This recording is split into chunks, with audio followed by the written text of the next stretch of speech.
ಯಾರನ್ನೇ ಮನೆಗೆ ಕರೆದರೂ ಈ 5 ಜನರನ್ನು ಕರೆಯಲೇಬೇಡಿ ಎಂದಿದ್ದಾರೆ ಚಾಣಕ್ಯರು. ಆವಾಗವಾಗ ನಾವು ಮನೆಗೆ ಅತಿಥಿಗಳಾಗಿ ನಮ್ಮ ಸ್ನೇಹಿತರನ್ನು, ಆಪ್ತರನ್ನು ಮತ್ತು ಪರಿಚಯಸ್ಥರನ್ನು ಕರೆಯುತ್ತೇವೆ. ಈ ವಿಚಾರದಲ್ಲಿ ಆಚಾರ್ಯ ಚಾಣಕ್ಯರು ಒಂದು ಕಿವಿಮಾತನ್ನು ಹೇಳಿದ್ದಾರೆ. ನಾವು ಯಾರನ್ನೇ ಮನೆಗೆ ಆಹ್ವಾನಿಸಿದರೂ ಈ 5 ಜನರನ್ನು ಮನೆಗೆ ಆಹ್ವಾನಿಸುವ ತಪ್ಪನ್ನು ಮಾಡಬಾರದು ಎಂದು. ಚಾಣಕ್ಯ ನೀತಿಯ ಪ್ರಕಾರ ಆ 5 ಜನರು ಯಾರು?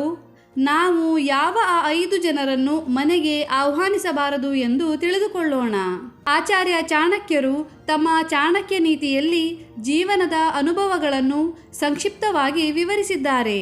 ಅವರ ನೀತಿಗಳಲ್ಲಿನ ಪ್ರತಿಯೊಂದು ವಿಚಾರವು ನಮಗೆ ಸರಿಯಾದ ಸಮಯಕ್ಕೆ ಸರಿಯಾದ ನಿರ್ಧಾರಗಳನ್ನು ತೆಗೆದುಕೊಳ್ಳಲು ಪ್ರೇರೇಪಿಸುತ್ತದೆ.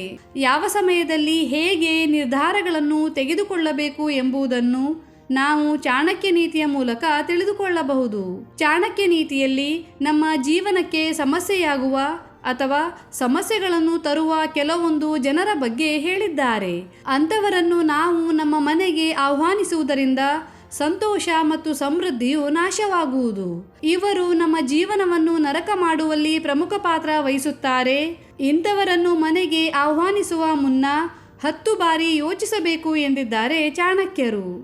ಅದರಲ್ಲಿ ಮೊದಲನೆಯದಾಗಿ ಸ್ವಾರ್ಥಿಗಳು. ಆಚಾರ್ಯ ಚಾಣಕ್ಯರು ತಮ್ಮ ಚಾಣಕ್ಯ ನೀತಿಯಲ್ಲಿ ಸ್ವಾರ್ಥಿಗಳನ್ನು ನಾವು ಎಂದಿಗೂ ಕೂಡ ಮನೆಗೆ ಆಹ್ವಾನಿಸಬಾರದು ಎಂದು ವಿವರಿಸಿದ್ದಾರೆ. ಯಾಕೆಂದರೆ ಸ್ವಾರ್ಥಿಗಳು ಯಾವಾಗಲೂ ತಮ್ಮ ಬಗ್ಗೆ ಮಾತ್ರ ಯೋಚಿಸುತ್ತಾರೆ. ತಮ್ಮ ಒಳಿತಿಗಾಗಿ ಅವರು ಇತರರಿಗೆ ಸಮಸ್ಯೆಗಳನ್ನು, ನೋವನ್ನು ನೀಡಲು ಕೂಡ ಹಿಂದೆ ಮುಂದೆ ನೋಡುವುದಿಲ್ಲ.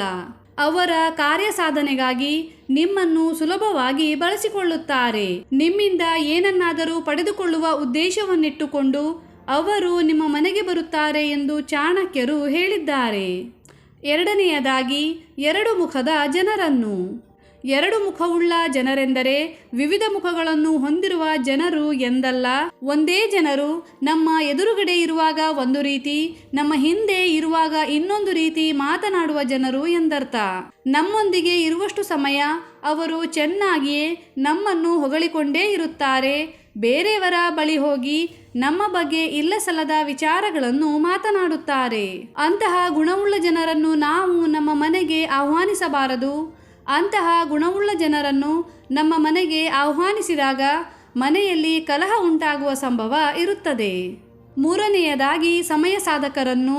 ಆಚಾರ್ಯ ಚಾಣಕ್ಯರು ತಮ್ಮ ಚಾಣಕ್ಯ ನೀತಿಯಲ್ಲಿ ನಿಮಗೆ ಅಗತ್ಯವಿರುವಾಗ ಮಾತ್ರ ನಿಮ್ಮನ್ನು ನೆನಪಿಸಿಕೊಳ್ಳುವ ಜನರನ್ನು ನಿಮ್ಮ ಮನೆಗೆ ಆಹ್ವಾನಿಸಬಾರದು ಎಂದು ಹೇಳಿದ್ದಾರೆ.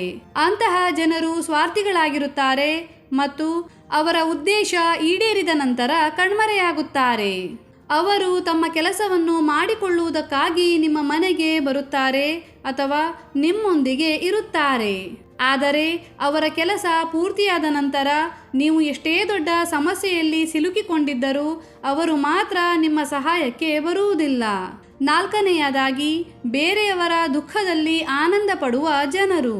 ಚಾಣಕ್ಯ ನೀತಿಯ ಪ್ರಕಾರ ಯಾವ ವ್ಯಕ್ತಿ ಇತರರ ದುಃಖದಿಂದ ಸಂತೋಷವನ್ನು ಪಟ್ಟುಕೊಳ್ಳುತ್ತಾನೋ ಅಂತಹ ವ್ಯಕ್ತಿಯನ್ನು ಅಥವಾ ಅಂಥವರ ಸಹವಾಸವನ್ನು ನೀವು ಎಂದಿಗೂ ಮಾಡಬಾರದು. ಇಂದು ಇತರರ ದುಃಖದಲ್ಲಿ ಸಂತೋಷವನ್ನು ಕಾಣುವ ವ್ಯಕ್ತಿ ನಾಳೆ ನಿಮ್ಮ ದುಃಖಕ್ಕೂ ಕಾರಣವಾಗಬಹುದು ಅಥವಾ ನಿಮ್ಮನ್ನು ಕೂಡ ದುಃಖಕ್ಕೆ ತಳ್ಳಬಹುದು. ಇಂಥವರನ್ನು ನೀವು ನಿಮ್ಮ ಮನೆಗೆ ಆಹ್ವಾನಿಸುವುದರಿಂದ ಅವರು ನಿಮ್ಮ ಮನೆಯಲ್ಲಿ ದುಃಖದ ವಾತಾವರಣವನ್ನು ಸೃಷ್ಟಿಸಬಹುದು. ಐದನೆಯದಾಗಿ ದುರಾಸೆಯುಳ್ಳವರನ್ನು.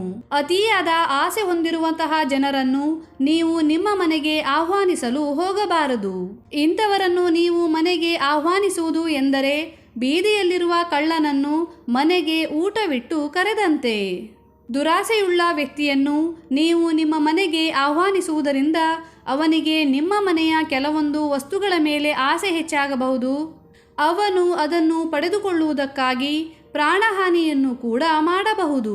ಹಾಗಾಗಿ ನೆಮ್ಮದಿ ಬೇಕಿದ್ದರೆ ಈ 5 ಜನರನ್ನು ಎಂದಿಗೂ ಕೂಡ ನಿಮ್ಮ ಮನೆಗೆ ಆಹ್ವಾನಿಸಬೇಡಿ. ಧನ್ಯವಾದಗಳು.